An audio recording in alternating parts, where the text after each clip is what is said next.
Hey guys, welcome back. In this video, I'm going to show you how to get the sum of filtered data in Excel. Let's get started. In this dataset, we have information about sales reps, regions, and their corresponding sales values.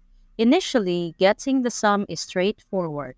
Using the sum function, we encompass the entire range to calculate the total sales. However, let's explore when we filter the data. Select any cell in this data set, then go to the Data tab and click on the filter icon. It applies the filter to the header rows. And here I would deselect everything and only select US.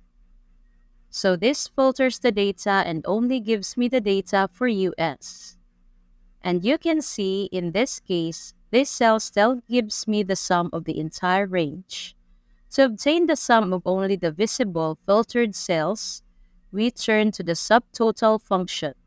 This function offers various computation like average, count, counta, max, min, and more. By selecting sum and inputting the range, we initially get the same results as the sum function.